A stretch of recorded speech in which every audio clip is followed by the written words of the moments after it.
QMath, a startup backed by Google which raised $57 million in June 2022, has now laid off more than 100 employees over the last weekend.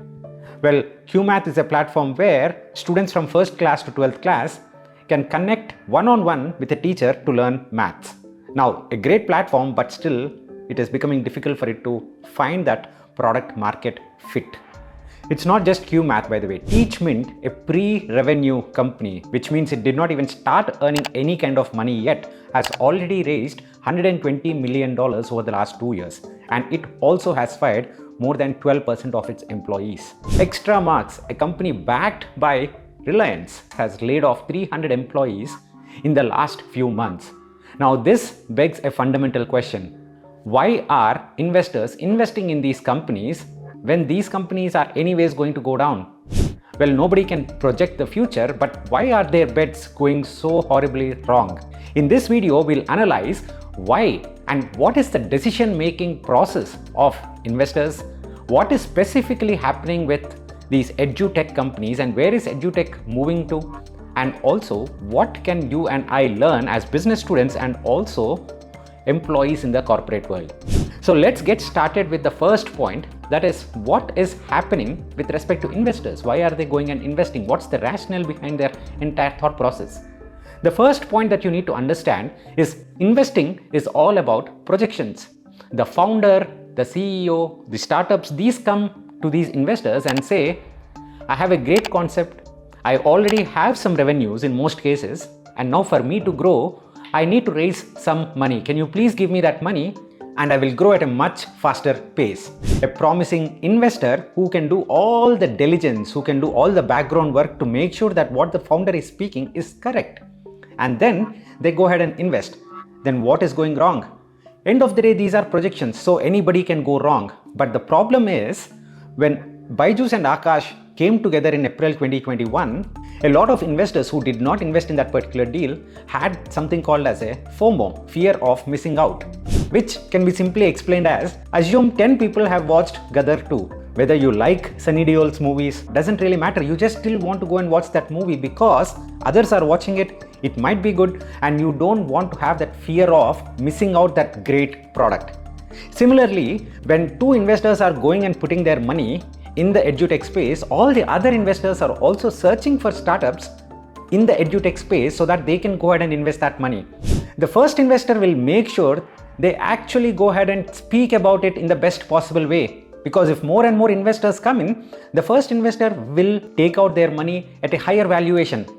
So when things are going south right now, it really means that they are really going bad. Let's talk about 2000. Well, probably you might not even have been born by then, right? But in 2000, AOL in the entire internet boom was valued around $200 billion. 14 years down the lane, AOL was sold for $4.5 billion, less than 95% of its highest valuation. So please don't assume that when investors are putting in money that, hey, they are right.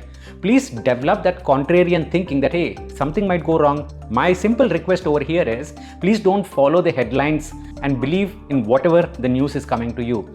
Try to think about it from an alternate standpoint. Now, the second point I want to convey is about the education industry itself. In 2021, when Byjus Akash came together, there was something fundamentally wrong in the deal itself. Because from the time it started in 2011, Byjus' mantra has always been about convenience. We will bring quality education at the convenience of your doorstep. But what happened with the Byjus Akash deal is that they went back and they tried to partner with somebody who is established in the offline market, somebody who has offline test prep centers, people going and reading in those test centers.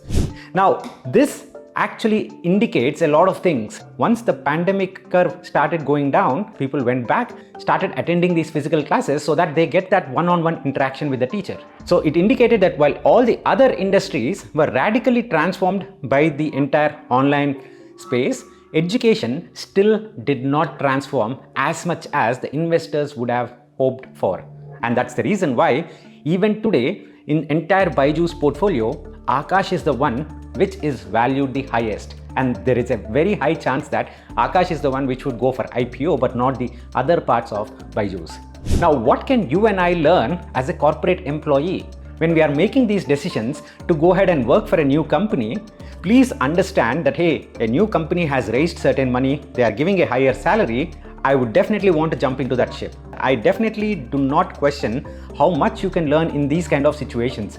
But what is the risk associated with it? A lot. Please do understand that. I have noticed personally a lot of people who went into these kind of situations, new companies, new funding rounds, and then they hire a lot of people, and 3 months down the lane, they are getting fired. If you do not have any risk associated, financial risk associated with your family, then that's fine. Go ahead and take that role. It might go great, or even if it goes slow, you're still learning a lot. But if you have a lot of financial risk, if you have a lot of liabilities, if you have a lot of EMIs, all that stuff, then think twice before taking these decisions. Thank you so much, guys. I hope this video is helpful, and my humble request once again to all of you is please make sure that you are in a position to think outside the box. Literally just don't follow the headlines. See you again in the next video. Bye bye.